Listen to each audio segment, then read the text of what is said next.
Hola, ¿qué tal? Muy buenas noches, bienvenidos. Esto es Zona Franca, yo soy María Camila Orozco. La izquierda colombiana llegó por primera vez a la presidencia de la República, en el caso de Colombia, al poder, pero eso no quiere decir que por esos lados todo sea un paraíso color de rosas. El ejemplo de unidad de país no lo pone precisamente el pacto histórico. Hay peleas por las presidencias de las comisiones en el Congreso de la República, por la elección del Contralor General, por el empoderamiento del senador Roy Barreras y Armando Benedetti por parte de Gustavo Petro. Y los guiños, por supuesto, al expresidente César Gaviria han sido uno de los algunos sapos que no todos han comido y han tragado entero en el pacto histórico y en general en el petrismo. Las críticas en la coalición de gobierno deben hacerse lavando los trapitos en casa o a punta de Twitter ante la opinión pública. ¿Qué tanto ayuda el fuego amigo dentro del nuevo gobierno? Y hay todo que decirlo. En este síndrome de fuego amigo no solo la patente del pacto histórico está presente, también estuvo en el Centro Democrático, que fue dura la crítica a propósito del expresidente, ahora expresidente Iván Duque. Hasta de mamerto lo tildaron en su momento la senadora María Fernanda Cabal, y el Centro tampoco ha sido la excepción. Fue muy distinto quizá, ellos mismos se han encargado de ser sus propios opositores. Aquí arrancamos, esto es Zona Franca, bienvenidos.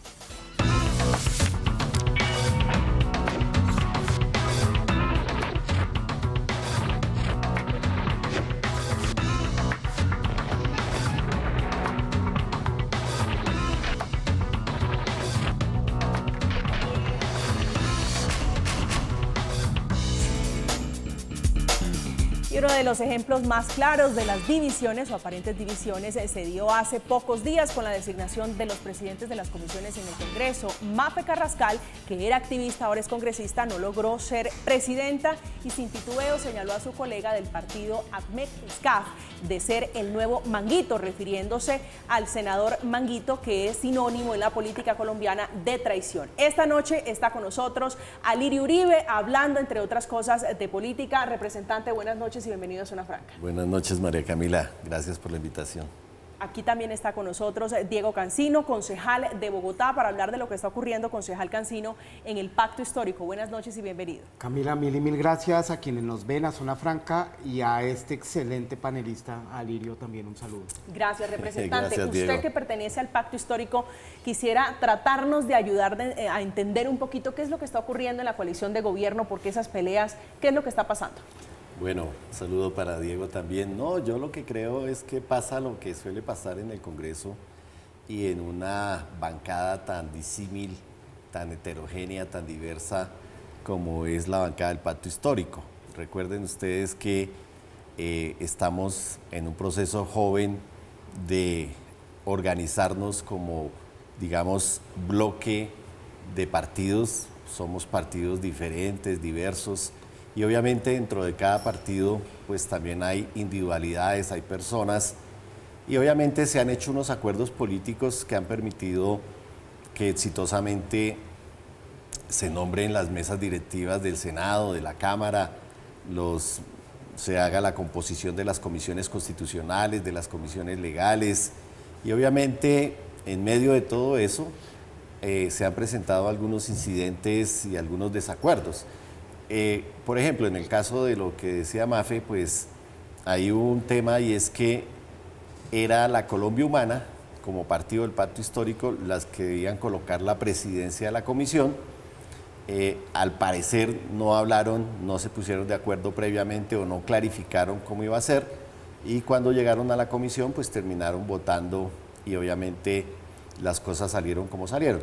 Pero creo que estos baches o estos lunares no permiten anular el proceso de articulación que tenemos en el Congreso.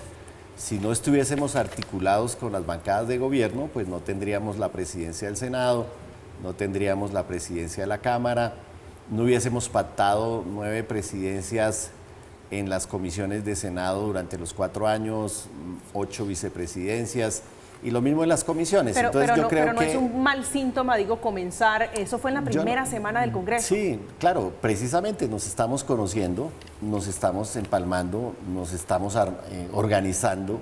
Creo que tampoco, nunca habíamos trabajado en equipo, habíamos estado en la campaña, en las calles, recogiendo los votos, y ahora pues ya llegamos al Congreso.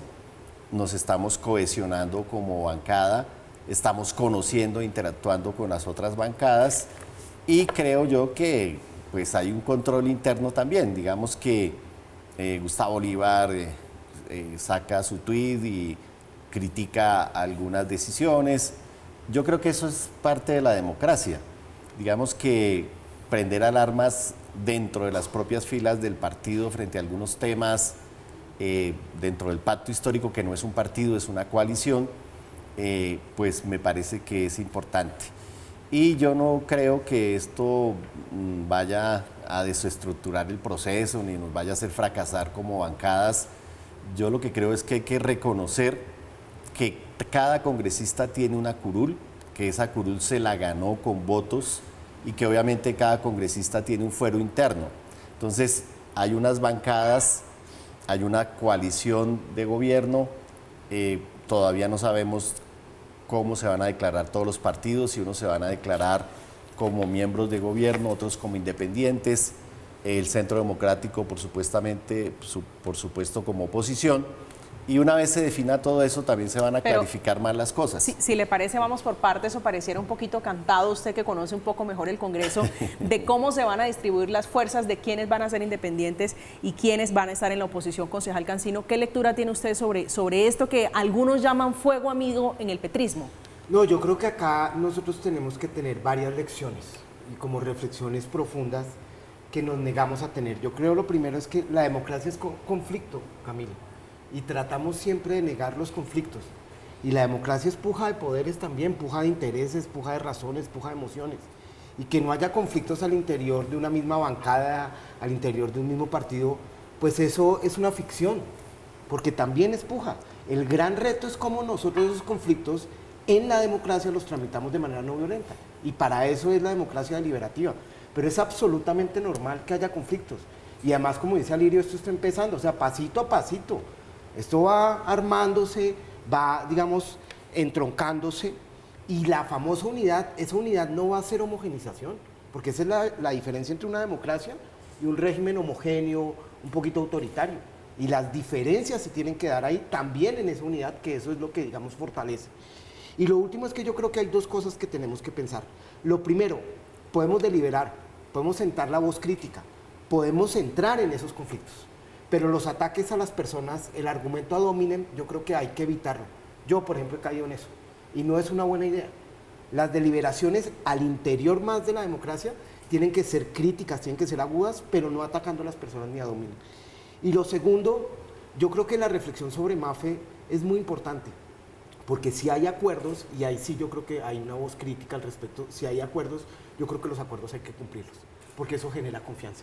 Y lo que pasó con Mafe, pues es que los acuerdos los incumplieron, hicieron un atajo, y los atajos generan desconfianza. Pero eso no pasa en el Congreso, digo, eso es normal en el Congreso, claro, y entre políticos. Claro, pero entonces lo que deberíamos hacer es que no naturalizar los atajos. O sea, si eso pasa en la política tradicional, ¿por qué nosotros lo vamos a hacer? Hablemos, y si lo le que parece, hizo Ahmed, pues no estuvo bien hecho. Sí, de las formas, a propósito de si está o no está bien hecho, ¿usted cree que la ropa sucia, como dicen coloquialmente, se lava en casa? Porque esto ha sido al mejor estilo de María Fernanda Carrascal, que era activista, muy activa en redes sociales, y esa fue la plataforma para evidenciar esa fractura o por lo menos esas diferencias en el pacto histórico. Pues María Camila, yo no soy quien para decir que la ropa sucia se lava en casa, porque al interior de mi partido, con la alcaldesa de la cual hace parte mi partido, pues yo no he lavado la ropa sucia en casa. Porque cuando se incumplen acuerdos, cuando hay incoherencias y sobre todo en política, pues tú tienes que decirlo enfrente y lo tienes que poner en la discusión pública. Porque en política, y en especial en política, lo público es público. Tú no puedes actuar en privado como si estuvieras actuando bajo la mesa. Tú tienes que actuar en privado como si estuvieras en público, como si estuviera en una cámara. Entonces esas discusiones son legítimas y yo soy el que menos puede decir que al interior de mi partido lavemos la ropa sucia en casa, porque al menos yo no lo he hecho y no me arrepiento de haber actuado así. Representante Uribe. No, el Congreso es deliberativo, estoy totalmente de acuerdo con Diego. Y si hay algo que pasa en el Congreso es que todo se sabe, todo se conoce. Y obviamente hoy los canales de comunicación son muy ágiles, pues a través de las redes sociales y demás. Entonces, para mí es desafortunado que pasen esos hechos, pero también explican la diversidad que tenemos al interior de nuestras bancadas y implica también que nos estamos conociendo, nos estamos acomodando.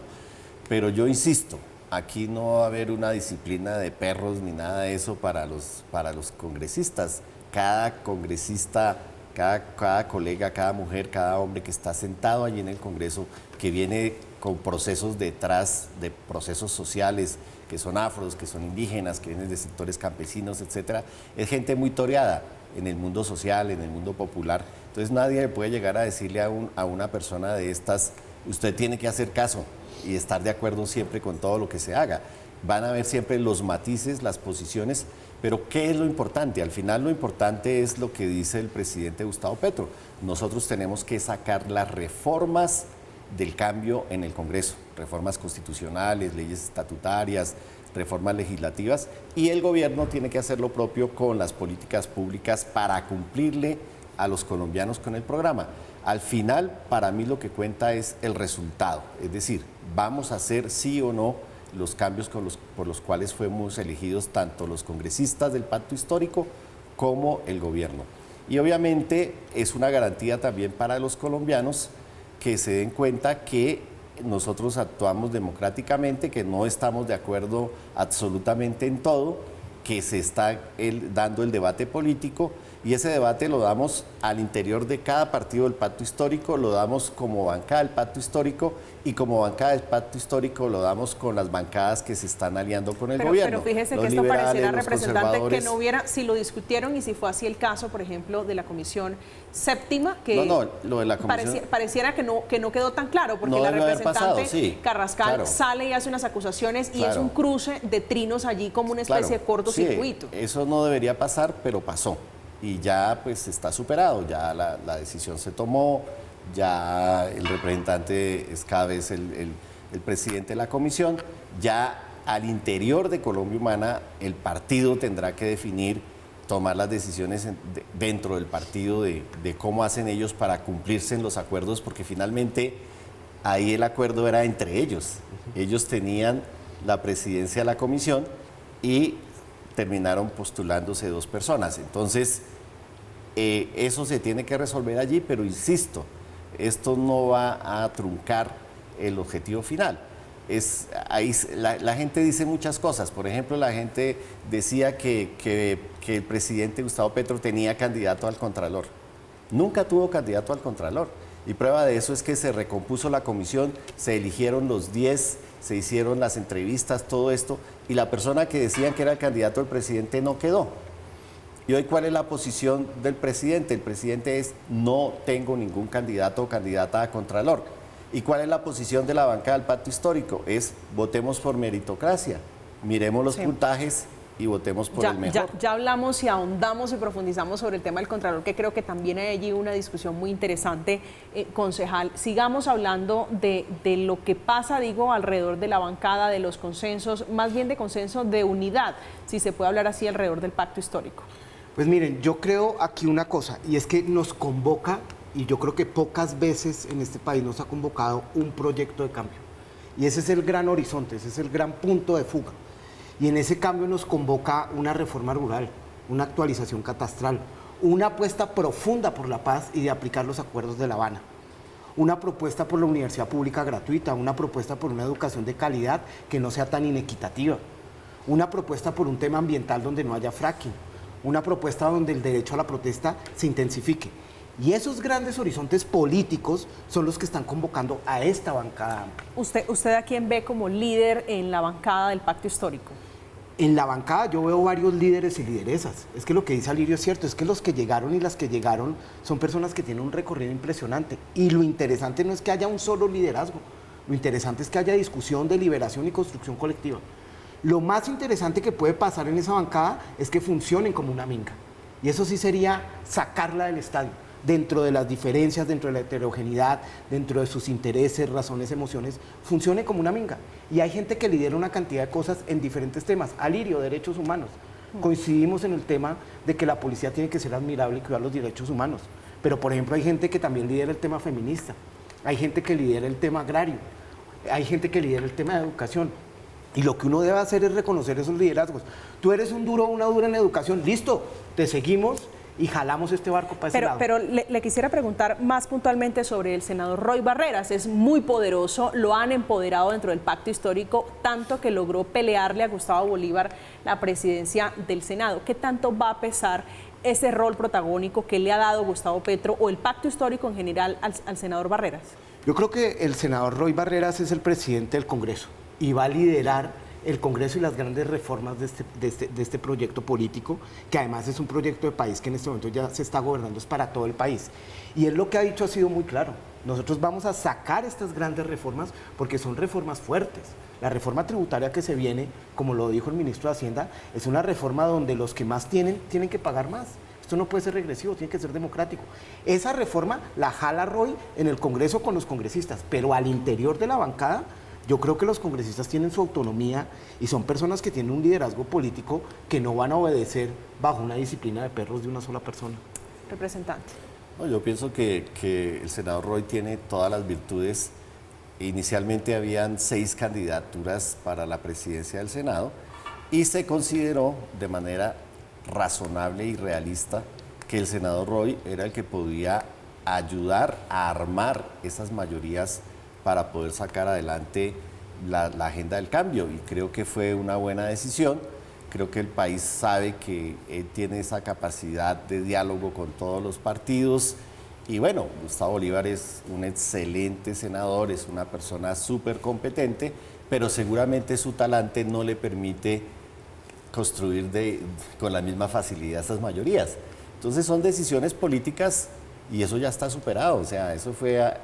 Todos tienen derecho a aspirar, todos pusieron sus candidaturas y se resolvió que lo que le convenía al proceso político de cambio pues es que estuviese ahí el senador Roy Barreras, y todos apoyamos esa decisión, y creo que... Todo menos Gustavo Bolívar, que salió a desmentir y dice bueno, no hubo consenso. Claro, pues Gustavo Bolívar le gustó más lo que hicimos en Cámara de poner a David Racero, porque David Racero pues es de las entrañas de la Colombia humana. David Racero es joven, ha estado haciendo toda su campaña y su trabajo, es una persona excelente, muy buena, pero necesitábamos un armador con las otras bancadas, porque es que tú no puedes gobernar,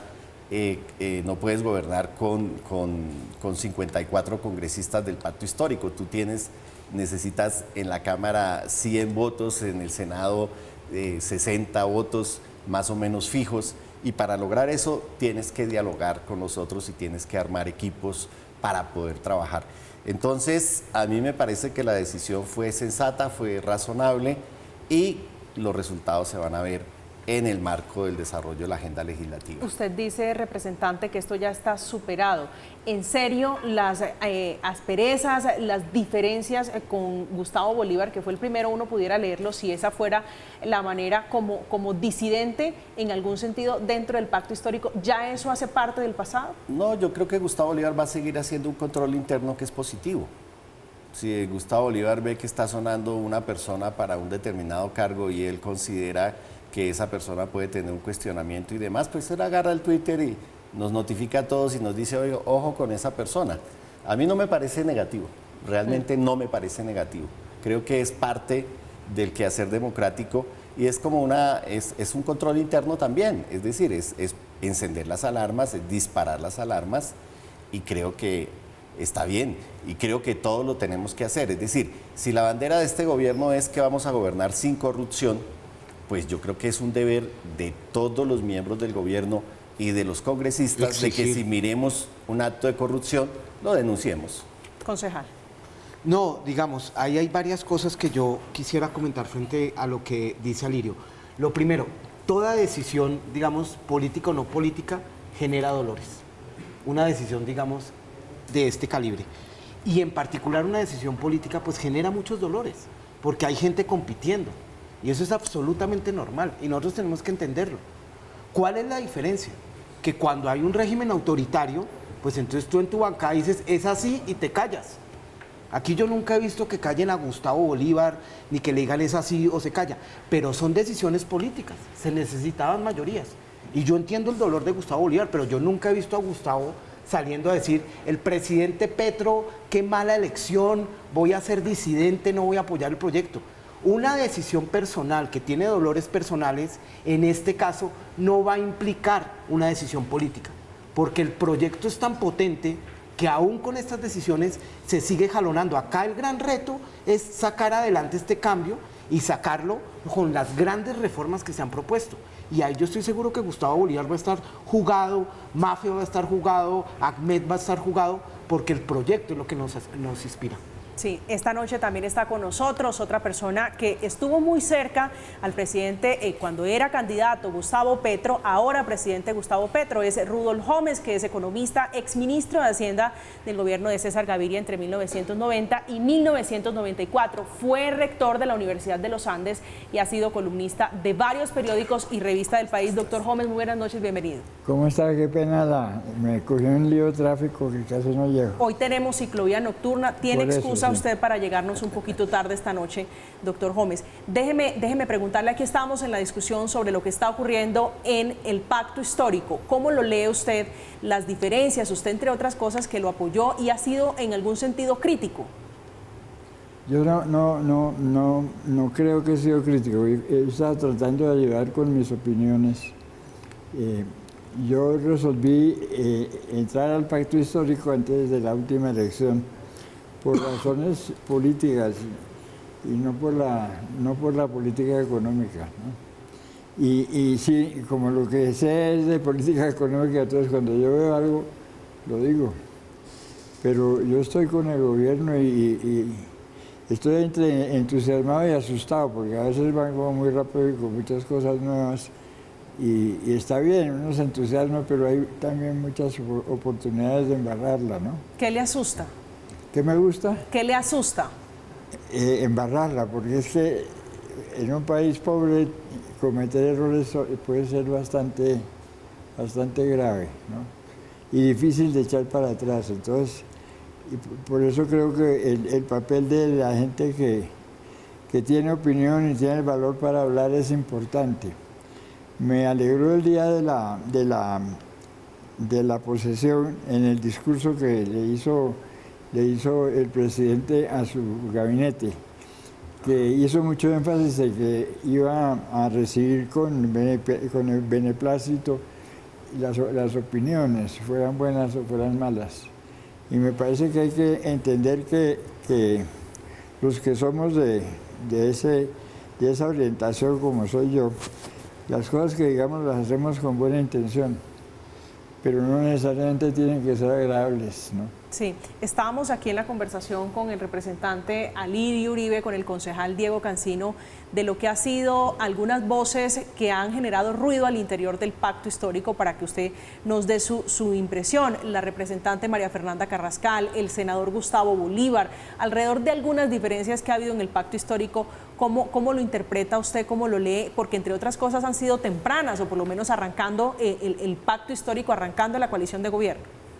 Pues yo creo que era de esperar, porque como venía el pacto histórico era bastante homogéneo, ¿no? Y es gente que ha estado con Petro mucho tiempo y entonces llegan un poco de paracaidistas, yo incluido, pero afortunadamente antes de la elección. Bienvenido siempre.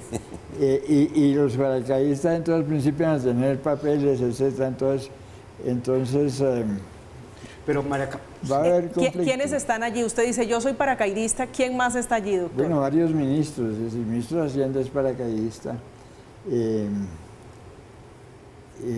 Todos estos senadores, todos los aliados son paracaidistas. Roy Barreras, Benedetti. No, ellos estaban desde antes, ¿no? Sí. El Partido Liberal, el Partido Conservador, la U. Entonces, personas que vienen de atrás y son como puristas del movimiento original van a resentir la presencia de gente que llegó después y con otras ideas y con otros propósitos. Concejal Cancino. pero Camila, mire, lo que está diciendo Rudolf a mí me parece que es profundamente potente, porque que Rudolf Homes esté jalonando también este proyecto es que aquí la democracia se está intensificando. Es decir, usted no construye un país con los mismos, como dice Rudolf. Aquí es con el diferente, y que nos estemos sumando tantos diferentes para empujar este barco con un proyecto común es fantástico. Rudolf Holmes, ¿qué ha hecho? Ha defendido unas reformas tributarias que no sean regresivas. Estuvo jugado con la paz, está jugado con acabar la pobreza. Entonces, ahí me parece que lo que está diciendo es fundamental.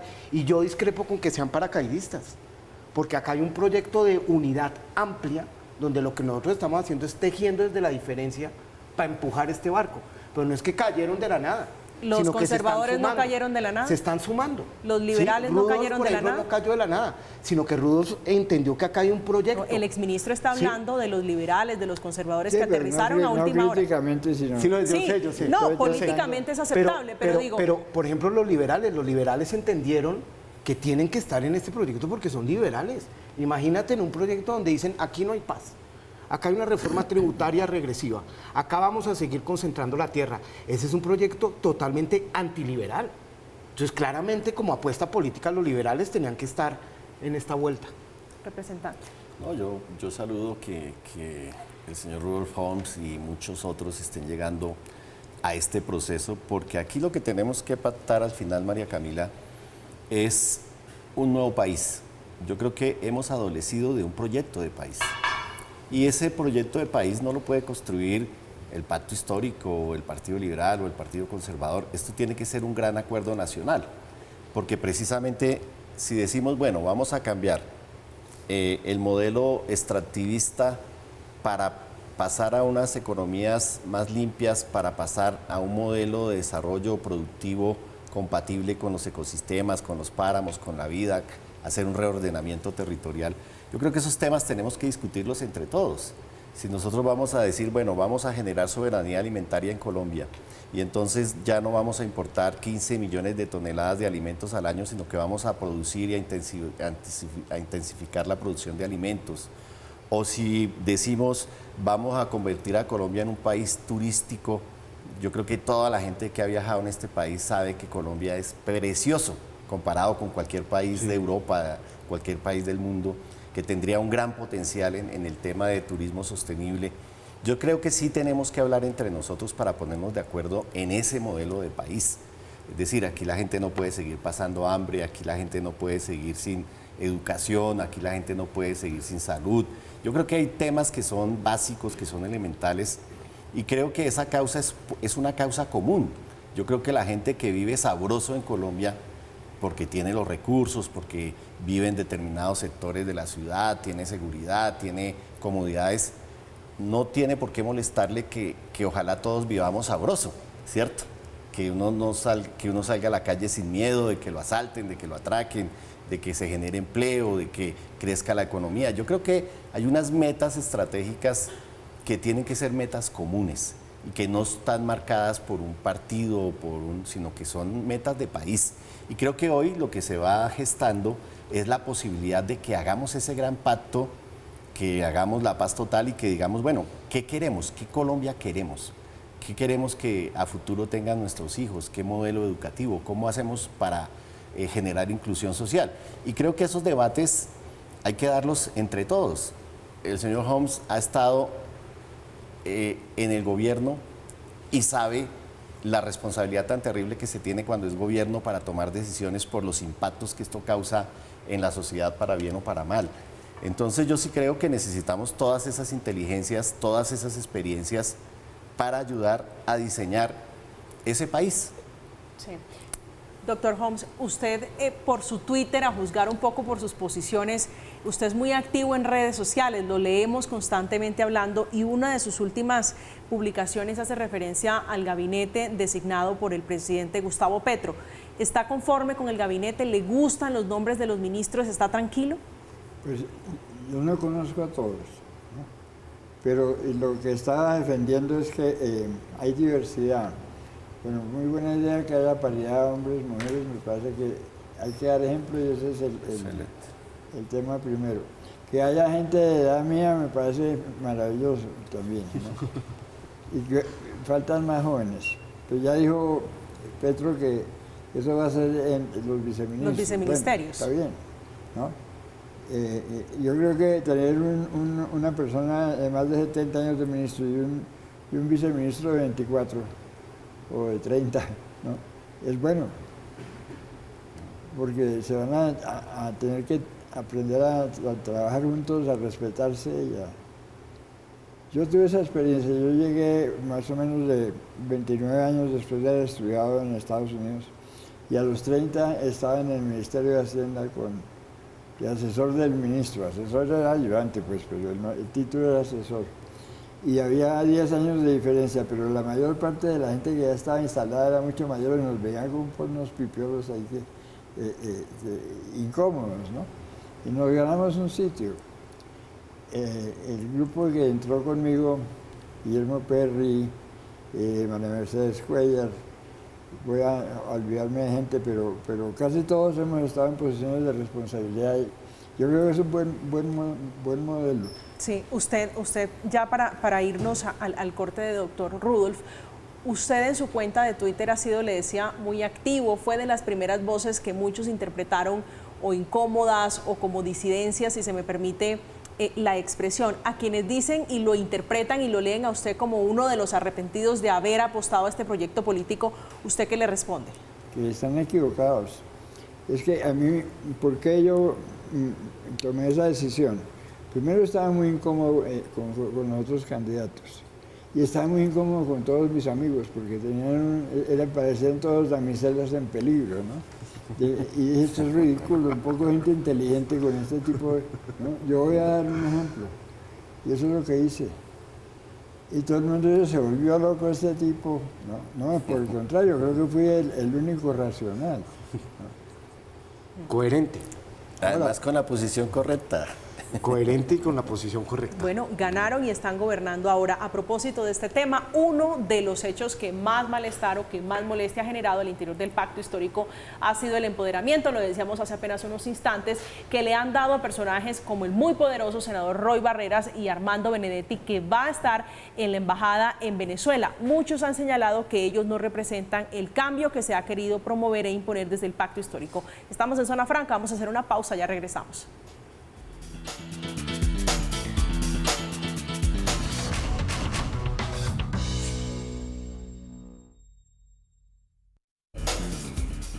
Y hay muchos que están en la onda, sumándose onda de algunos decepcionados del fuego amigo, y ahí está el abogado e influencer petrista Augusto Campo, quien cuestionó el nombramiento de Saúl Cruz, eterno secretario del Senado, que no importa cuándo diga él, cuándo leas o cuándo se hable de este tema. Doctor Rudolph, usted quería hacer un aporte, hablar de lo que mencionábamos hace apenas un instante, antes de irnos al corte, sobre Armando Benedetti y sobre Roy Barreras.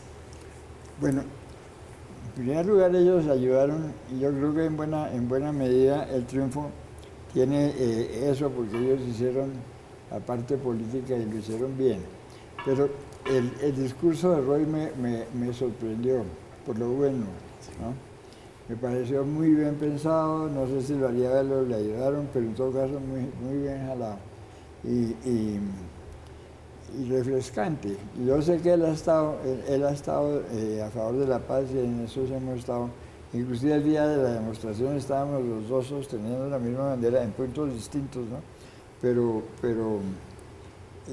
con Iván Cepeda, etc. A mí ya me regañaron mucho mis amigos por estar allá. Pero me dicho, mi actitud no es nueva. Pero con Roy, pues no hemos tenido mayor relación, pero me gustó mucho el discurso.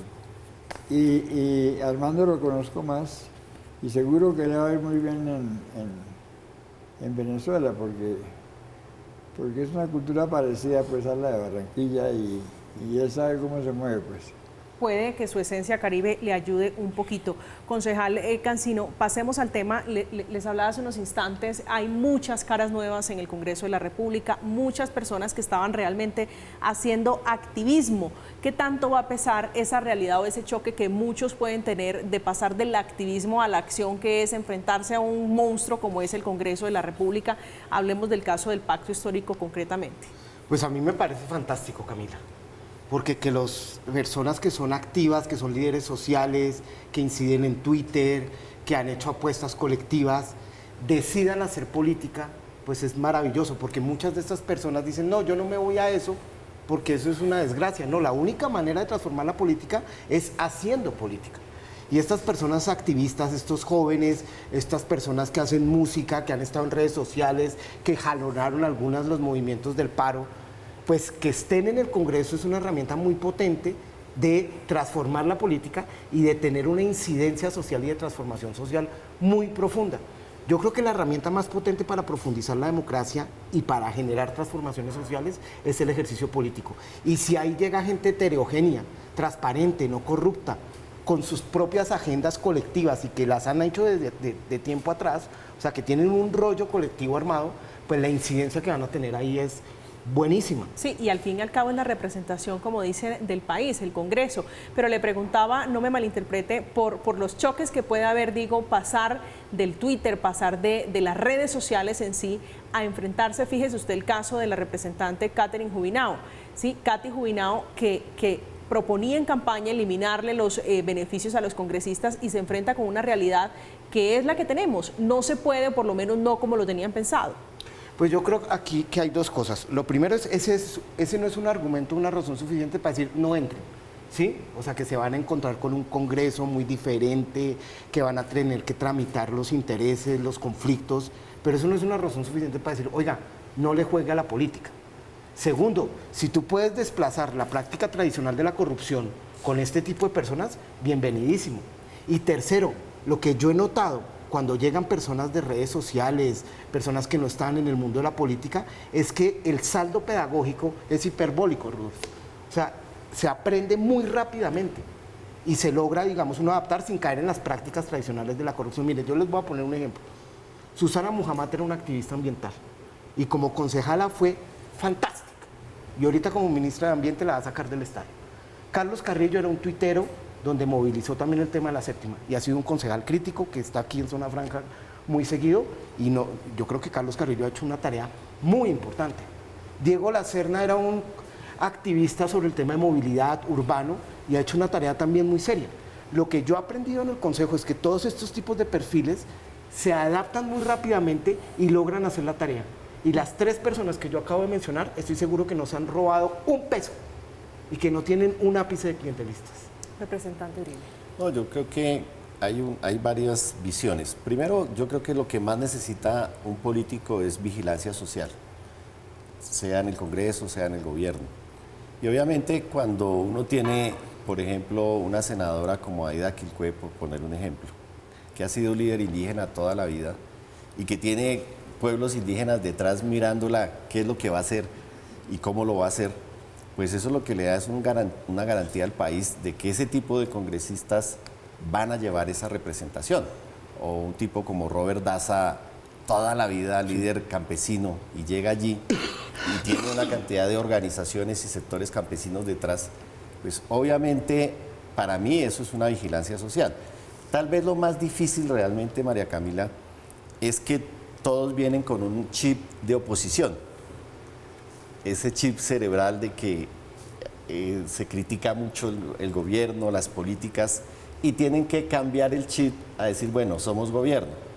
Entonces ya no se trata de criticar, por decir algo, el sistema pensional, sino que ya se trata de mirar qué reforma a la salud hacemos, cómo la concertamos con los gremios médicos, con los trabajadores de la salud, con los empresarios, las EPS, las IPS, con la academia del sector de salud, con los maestros, con todos ellos, y entonces ya no vamos allá a pelear o a hacer control político, sino a mirar, bueno, debatamos en serio el tema de la salud y qué es lo que le conviene al país en salud.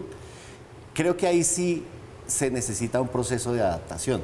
Yo todavía siento en los colegas del Congreso que vienen de ese activismo social, que están ajustando el chip, ¿no? de decir, bueno, ya no es criticar, sino ¿Y usted ve fácil esa transición de pasar, de sí, cambiar el chip? Claro, porque ellos conocen los problemas, han vivido los problemas, han liderado las agendas sociales que nunca han sido escuchadas y fácilmente trasladan esa experiencia a una agenda propositiva de cambio en materia legislativa.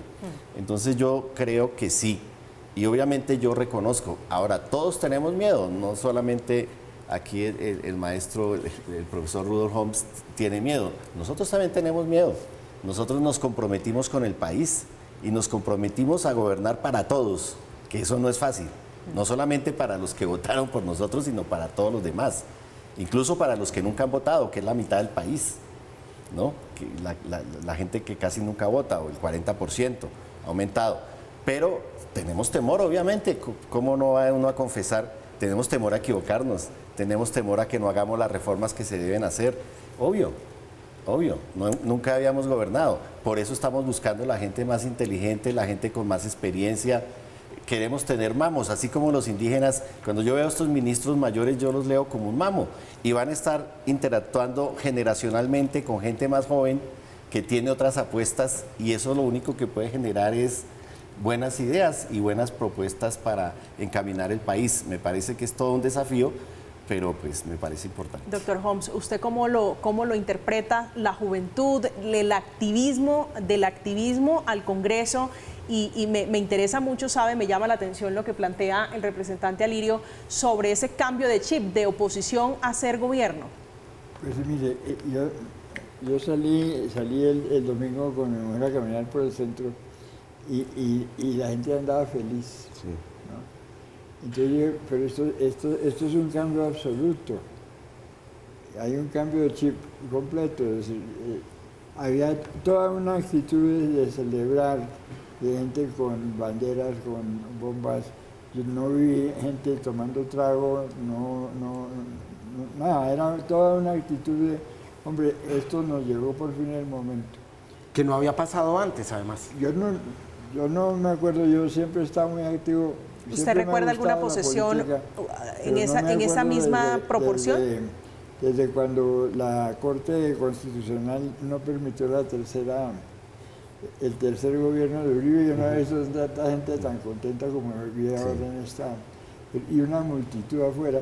A mí me parece que eso tenemos que interpretarlo de alguna manera muy positiva, es decir, que va a haber un periodo en que le va a dar toda la confianza al gobierno, y hay que ver de no perderla, ¿no? Claro. Y cuando digo yo tengo temor, sí, yo creo que es natural tener temor, porque es que yo sí quisiera que no desperdiciáramos el momento, porque es un momento único. Sí, usted dice confianza, hay que procurar trabajar por no perder esa confianza. Aquí la hemos llamado la luna de miel, ese momento de idilio político. ¿De qué va a depender que eso se mantenga, que eso sea duradero en el tiempo? Pues lo primero es que cumplan, ¿no? Yo creo que la gente tiene muchas expectativas, ilusiones, y cuando no se puede cumplir, que les hablen claro, ¿no? Por ejemplo, a mí me ha llamado la atención que la reforma tributaria que estamos hablando no es la que nos habíamos imaginado, es mucho más moderada, es más, ¿no? Y aún así es muy fuerte, es muy atrevida, pero está lejos de lo que se había previsto. Sin embargo, no ha habido nada de crítica en ese sentido, ¿no? Entonces me imagino que hay gente que tenía temor, está contenta porque parece ser una cosa mucho más razonable. Y otra gente que quería que le dieran duro a los ricos, bueno, les están dando duros, pero con sobriedad. Yo creo que esa manera de proceder es la que... Yo creo que hay que cumplir con lo que se prometió, pero sin hacer daño. Y eso es bien difícil. Esa es una tarea Camila, muy difícil, concejal Cancino. No, digamos, varias cosas, y es que yo creo que, claro, entiendo el tema del temor, y ese tema del temor hay que también, digamos, relacionarlo con la gran expectativa que hay, y la esperanza, y toda esa alegría y esa inspiración. Y entonces, digamos, nosotros tenemos un reto pedagógico, porque si hay errores, pues la gente, digamos, se va a defraudar y va a ser muy crítica. Yo creo que ahí hay un reto pedagógico muy fuerte, porque yo sí creo que va a haber errores, y es normal que haya errores. El problema es cómo lo tramitamos, cómo lo comunicamos, cómo lo superamos, cómo lo asumimos y cómo aprendemos sobre todo. Y la relación con la ciudadanía tiene que ser muy franca, muy frentera, pero también una forma de gobernar de la mano de la gente. Es que acá no solo llegó la izquierda, acá llegó un gobierno que está de la mano de la gente. Y entonces lo que hagamos en el Congreso, en la forma de gobernar, tiene que ser un poco como fue la posesión de Petro, de la mano de la gente. Por primera vez en este país, esa Plaza de Bolívar no estaba lleno de la élite de Colombia, sino que cualquier persona podía estar ahí, y fue una posesión de la mano de la gente. Y ahí es cambiar la forma en que hemos asumido el liderazgo acá en Colombia. Nosotros hemos asumido un liderazgo vertical, autoritario, tú me haces caso. No, acá es abierto. Acá se cometen errores. Pero fíjese de los errores, si eso cuenta como un error, los sapos que se han tenido, hacíamos el conteo, representante Alirio, al comienzo. Hablábamos, entre otras cosas, de César Gaviria, que es un sapo que se ha tenido que tragar la vicepresidenta, eso por poco se daña por unas declaraciones de ella. Entre otras alianzas que se han hecho, ¿cómo se van a tramitar? ¿Eso qué tan fuerte es en el tiempo, qué tan duradera? Le preguntaba al doctor Rudolf, esa luna de miel, ese estado de frenesí, si se pudiera decir de esa manera, que hay político entre todos, toda esa armonía, ¿qué tanto puede durar? Yo creo que hay dos cosas, Camila. La primera, yo creo que nosotros tenemos que hacer un proyecto amplio y ahí los liberales tienen que sumar, porque ahí hay una apuesta de paz, porque ahí hay una apuesta de intensificar el Estado social de derecho y ahí sumar desde la heterogeneidad, pero sin asumir los atajos, sin asumir un solo ápice de corrupción, lo que decía Lirio. Si hay alguna expresión de clientelismo, de corrupción, de atajo, eso hay que denunciarlo y frenarlo. Entonces, las prácticas tradicionales no pueden incidir en este tipo de acciones, pero sí en este proyecto, donde el proyecto sí necesita un frente amplio. Y eso, a mi modo de ver, es total y completamente pertinente. Eso por un lado. Y por otro lado, digamos, la segunda parte de la pregunta que me hiciste. ¿Cuánto va a durar esa luna de miel? Entonces, digo, si nos vamos a tener, vamos ustedes, el pacto histórico, que tragar muchos sapos, ¿eso qué tanto va a aguantar esa relación? Yo creo que la luna de miel o la confianza en la que estamos depende de una cosa que uno dice, primeras victorias. Entonces, el gobierno nacional con el Congreso y con la ciudadanía tiene que empezar a mostrar primeras victorias. La reforma tributaria es clave. O sea, mostrar resultados concretos que transformen la vida de la gente en temas específicos. Y ahí eso hace que la gente no se desilusione y que en el Congreso esta gran unidad se mantenga para seguir empujando ese proyecto que uno dice, mire, están estos resultados, mire estos resultados. Yo creo que necesitamos pequeñas victorias y la forma en que gobernemos también va a ser determinante para que esa luna de miel siga. Una luna de miel que a propósito lidera el presidente Gustavo Petro, que no solo le ha tocado lidiar con sus bases, sino con el Partido Liberal que va y vuelve. Hace apenas unos días anunció que hará parte de la coalición de gobierno, pero esta semana se reunieron parte de esa bancada junto con el expresidente César Gaviria para analizar si seguirían o no en el equipo de gobierno y finalmente todo parece, de momento, con dos ministros que dicen que los representa el Partido Liberal o que ellos representan a ese partido, van a seguir siendo parte del equipo de gobierno de Gustavo Petro. Estamos en Zona Franca, vamos a hacer una pausa, ya regresamos.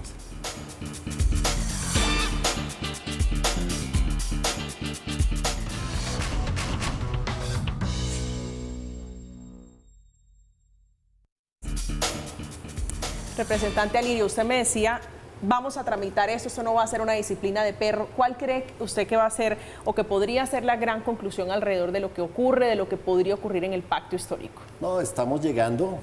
Una semana, todavía no tenemos una semana de gobierno, las bancadas nos estamos organizando, nos estamos conociendo, estamos armando la agenda del cambio, tanto en reformas constitucionales, reformas legales, tratando de cumplir el programa.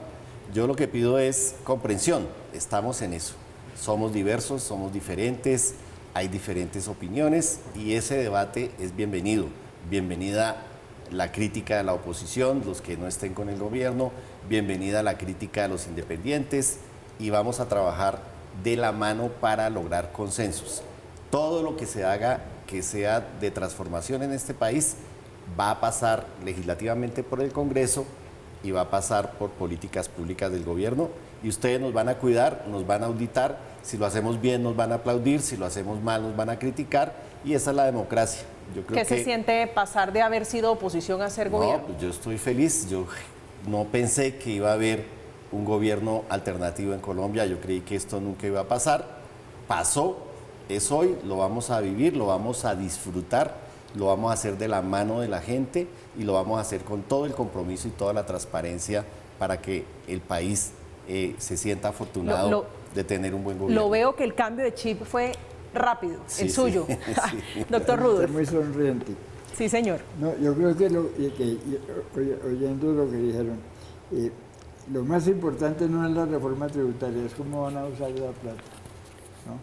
Sí. La reforma tributaria tiene en este momento, como dijo Petro, en un momento dado, ahí es donde se va a ver si hay alianza o no hay alianza. porque ahora en el Congreso va a principar todas las negociaciones, etc. Entonces, ahí es donde vamos a ver si es posible una alianza, y yo creo que sí lo es. Pero lo más importante es el gasto, porque todos estamos tranquilos con el aumento de impuestos, siempre y cuando se usen para lo que dijimos que se iban a usar, que es mejorar la situación de los más débiles, ¿no? Por ejemplo, a mí el programa ese de ingreso mínimo para las personas mayores de 70 años me parece importantísimo. Claro. Y lo más justo, y eso se va a chupar muchos recursos.